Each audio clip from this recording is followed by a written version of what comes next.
It's my pleasure to welcome you to the Clark Howard Show, where our mission is to serve you and empower you to make better financial decisions in your life.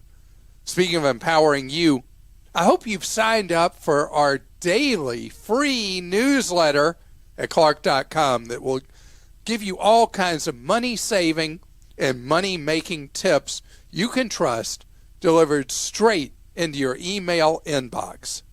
Now, I get questioned constantly about what do I do with my savings?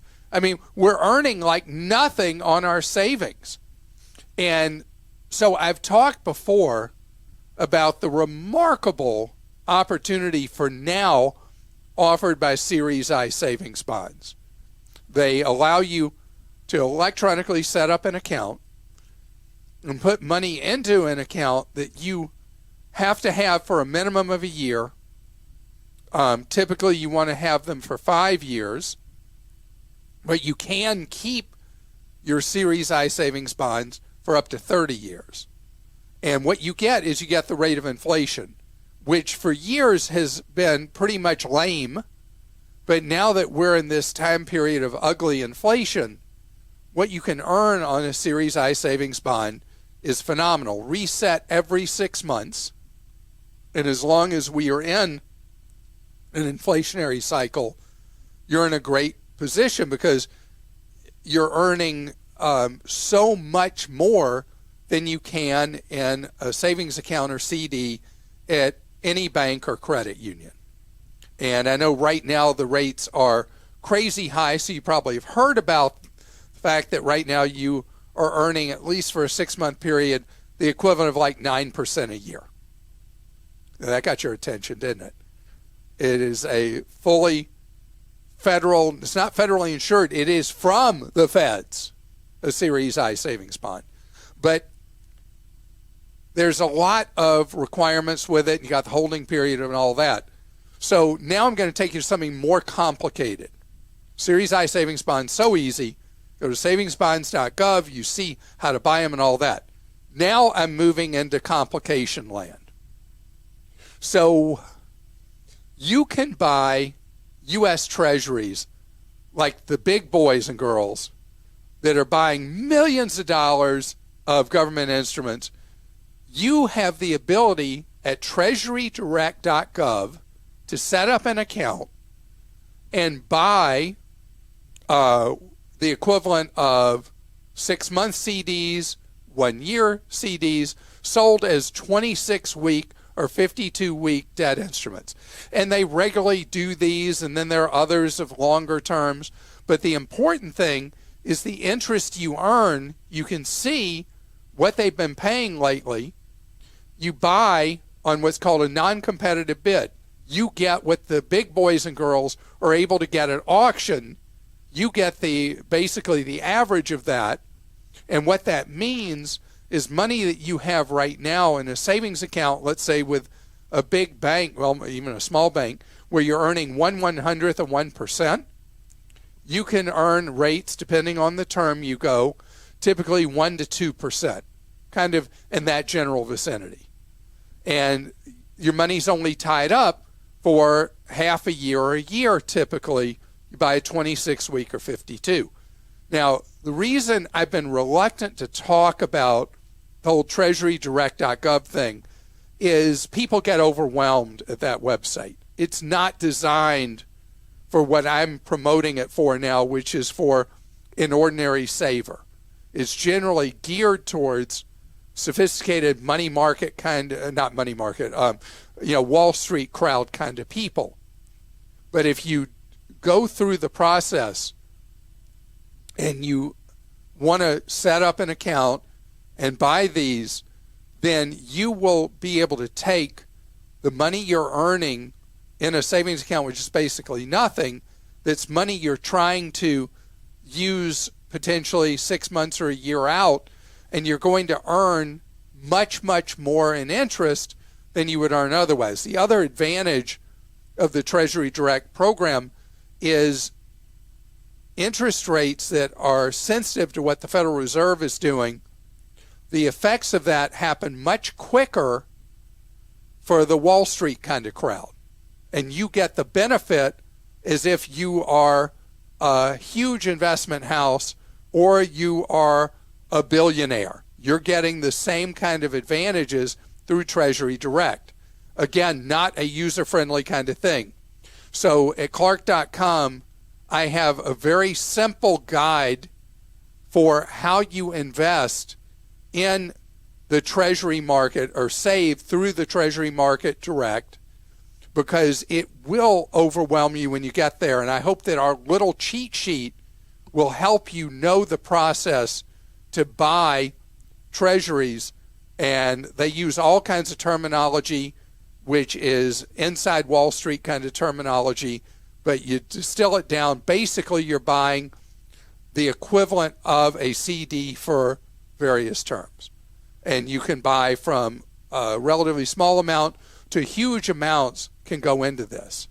And so if you are sick and tired of your idle cash earning like nothing in the bank, this is how you get the same kind of interest rates that the big players get, or similar to what they're getting, with zero risk. Let me repeat that. There is zero risk when you buy either the simple thing, the Series I savings bonds at savingsbonds.gov, or buying the debt instruments that the Treasury is putting the auctions out repeatedly, and they tell you the auction schedule and when you can get them at treasurydirect.gov. Christa? Did I put you to sleep or with that? No, not at all. Good. This first question is from Suzanne in Georgia. Clark, one of your recent podcasts, you spoke about using an online bank to spread your money out. I recently sold my house and Current, the site Current, she didn't say bank, and Current is giving 4% on your money. I looked up Current and they asked me for my social security number and my bank account number to transfer money. Do you know anything about them, and is it okay to give your social security number? I didn't give access to my bank account. Any guidance is greatly appreciated. So, Suzanne, Current is somewhat complicated to get. So it's not an actual bank. It's a fintech. But they work with the bank behind the curtain. So the money you put into a savings account with Current is FDIC insured up to $250,000. But the 4% interest rate that Current offers is really just a teaser, because they call it a savings pod, and you only earn the 4% on up to $2,000. If you've got a lot of money from selling your house, the 4% teases you in, but that's not really what you're going to get, because you get that 2% on that 4% on that first $2,000, and then you can pay them $5 a month to be able to increase the amount that you're earning 4% on to $6,000 from $2,000. That math doesn't seem that great to me to do that. So it really is a way of attracting new customers. It allows people who've got smaller amount in savings that they'd like to earn a lot more than they can otherwise, and they're earning the 4% on their money. Rate can change at any time. Rate can change while I'm speaking. Right. It can go up or down, but it is a great attention getter. It's almost like a form of low-cost advertising for Current to do this, and it is a legitimate thing. It's not a scam.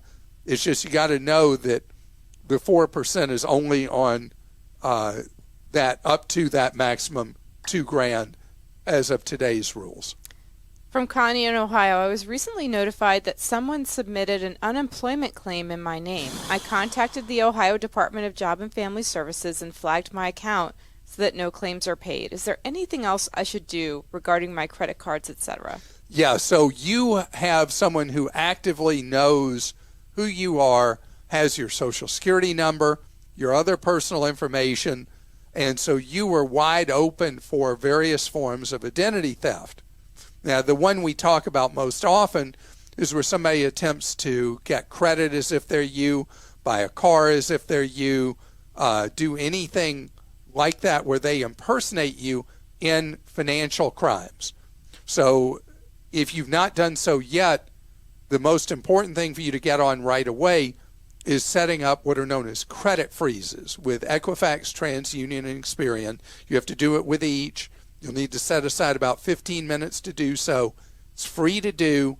And what it does is it locks down your credit, where the credit you already have works just like it always has. But if somebody, the person who has this information, attempts to apply for a credit card as if they're you or anything like that, they're shut down because they don't know the information necessary to do what's called thaw your credit for them to be able to process that application for credit. So it would just reject their application. What it means for you is that if you go attempt to apply for credit, you're rejected too, unless you temporarily do what's known as a thaw of your credit file or a temporary lift of your freeze, whatever terminology you see or is being used. So it gives you peace of mind. What other things might somebody do where they steal your identity? One of the most common things they do is they seek medical care as if they're you. And that's one that there's not yet a process or procedure to prevent that.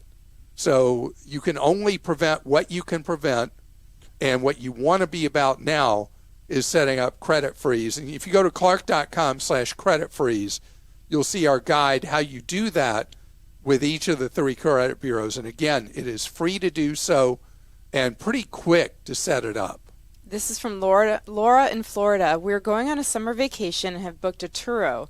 We opted for the standard protection plan, which adds $252 to our cost. Wow. Do we need the protection plan? Should we move down to a minimum protection plan? What will we be responsible for if we decline the extra protection? So, Laura, this is the Turo equivalent of buying coverage from a traditional car rental company like Alamo or National or Hertz or Avis or Budget or whatever. Turo, for people who are not familiar with it, is kind of like Airbnb for car rentals, where somebody rents you their own vehicle. And so there's risks like you'd have with any rental car, which is if you're in an accident and your fault, somebody else is hurt or whatever, you're at risk for liability. You're also at risk for the damage to the vehicle. So those issues can be addressed one of 2 ways.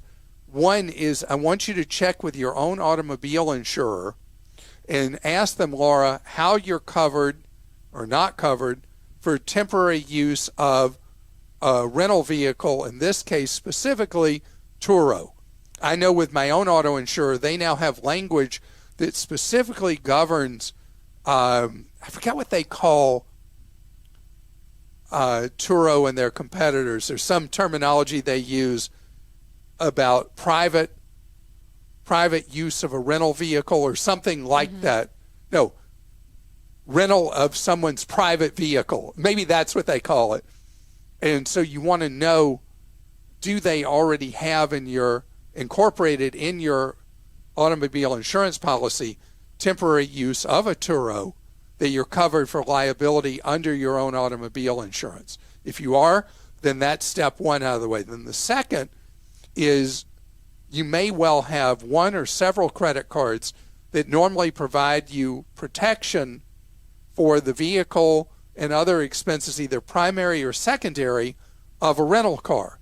What you also want to see is, do they cover you as primary or secondary coverage when you're renting a Turo? And again, they'll have some kind of language in the car rental coverage they offer that would either include or exclude the use of rental of somebody's private vehicle or whatever language they use. You'll know that means Turo and people like that.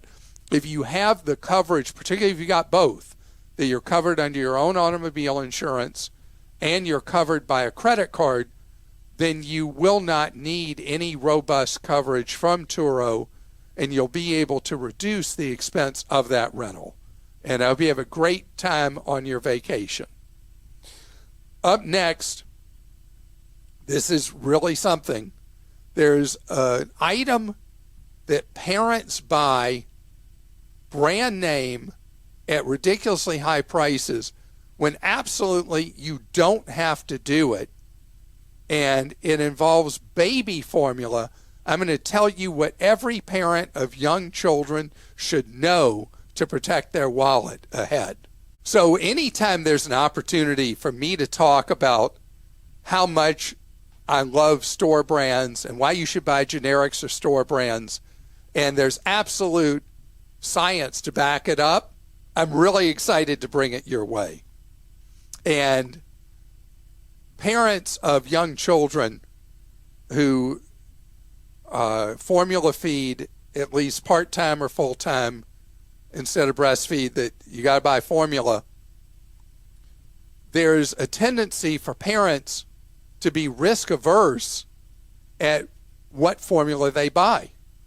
But did you know that baby formula is tightly controlled by the FDA? I mean, completely.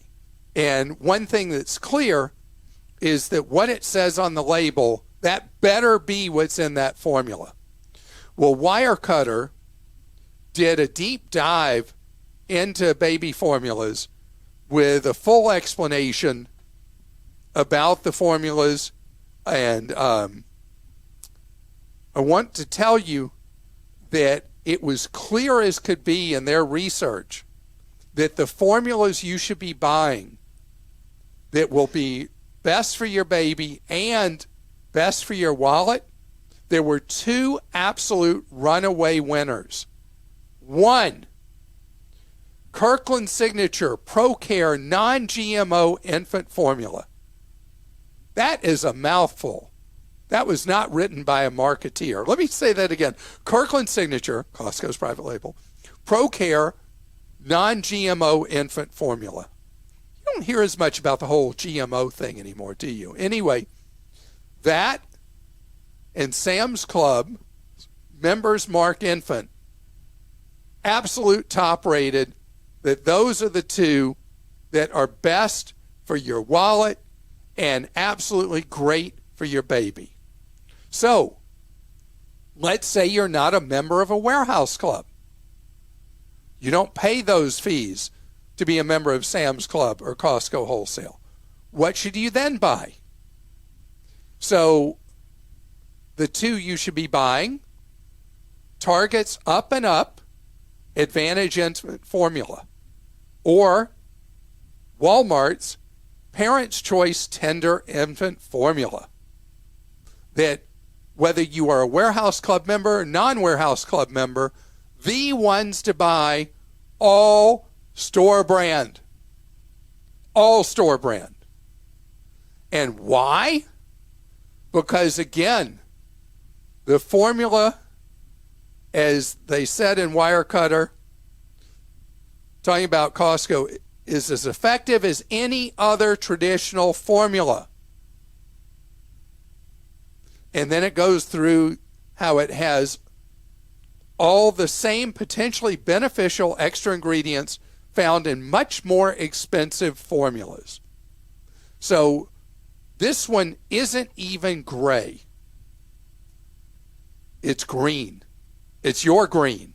Are you going to waste your green or not? Okay, so let me tell you something that the rip-off expensive formula people do. They give huge amounts of free formula to the hospitals.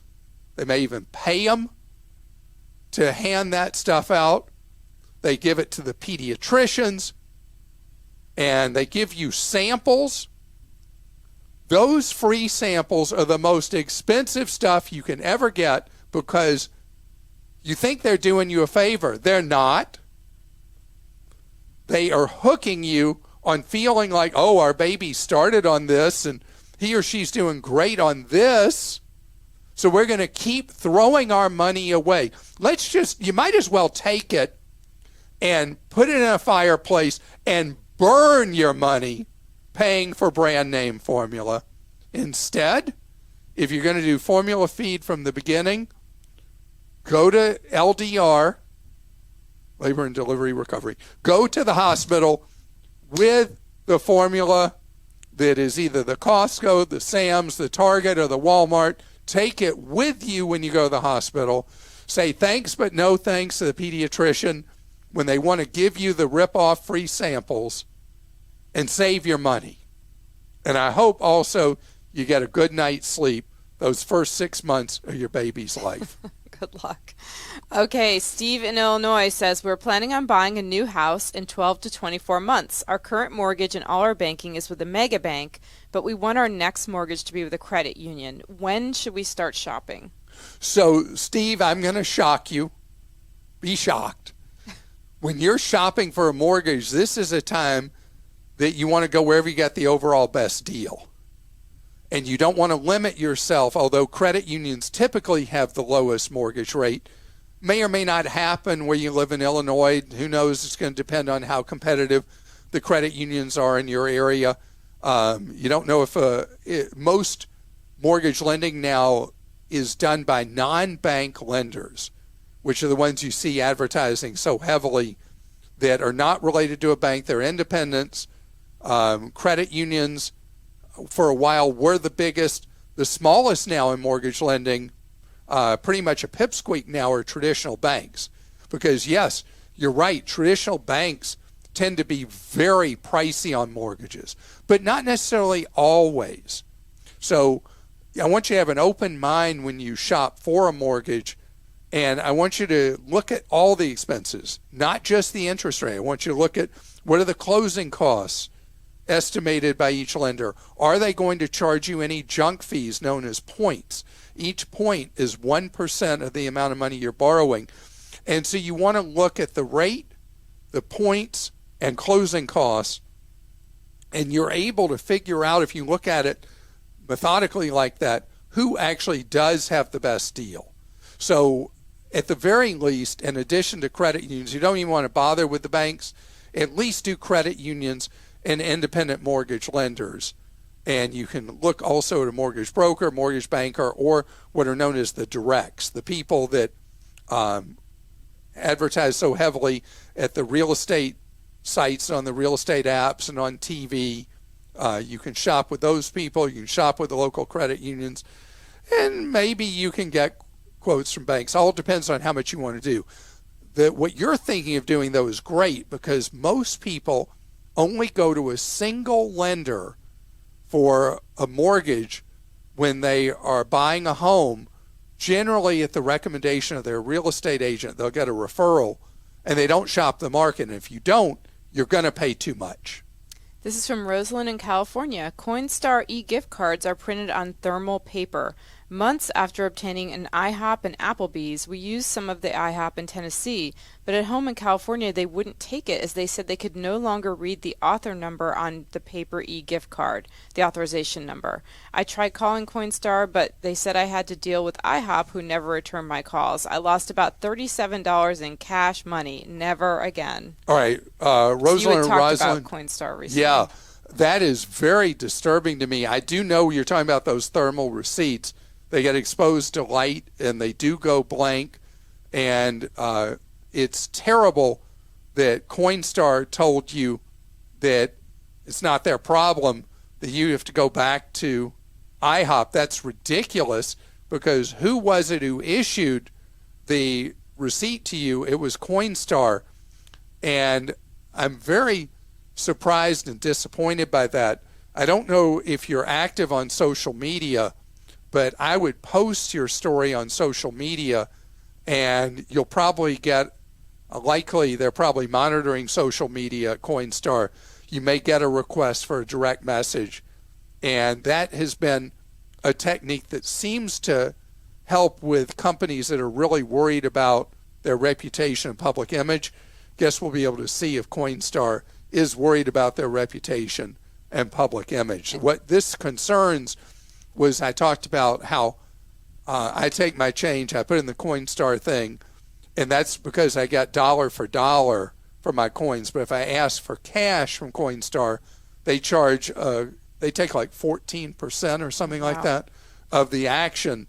And that's why I do the gift cards for Starbucks coffee, because I've got these people who are like you, Christa, and spend too much money buying coffee. Since I've never had coffee in my life, I've always been able to be superior about not spending money on overpriced coffee. And I would say take a picture of those in the future for sure and try to use them right away. If you get any thermal receipt anywhere, if you have something like that, because they fade so much. This is from Karen in Alaska. Here is a tip for those who, like me, took Clark's advice and got the 2% cashback Fidelity credit card. When you manually redeem your 2% through the website, the deposit is made almost a month earlier than the automatic redemption. That means a lot more compound interest. You can leave your account on the auto redemption so you never forget to redeem, but still go in each month to manually redeem. Okay, Karen, I love it. You are a true example of squeeze every penny. Squeeze every penny. That is absolutely great. Never heard what you're suggesting. The Fidelity card is great. The tens of millions of Americans who have accounts at Fidelity would benefit from getting their 2% cashback card. And Karen, I should also mention that the number of issuers of 2% cashback cards has been rising. That it has found to be been an effective tool to gather credit card customers in the marketplace. And there are two newer ones in the marketplace. One that we've had questions about from that's issued by Wells Fargo. I'm always nervous about anybody doing business with Wells Fargo. The other is Synchrony. Synchrony, which is a credit card issuer that people generally aren't that thrilled by, but they offer a no-frills 2% cashback card as well, in addition to the Citi Double Cash and some of the credit unions that offer 2%. And we've got a simple guide and list to cashback credit cards on Clark.com. If you're not getting a really good cash back on a card, you definitely want to do that if you're somebody who pays your bills in full every month. And I want to tell you, I appreciate you listening today. I appreciate all your questions. I hope the rest of your day is fantastic.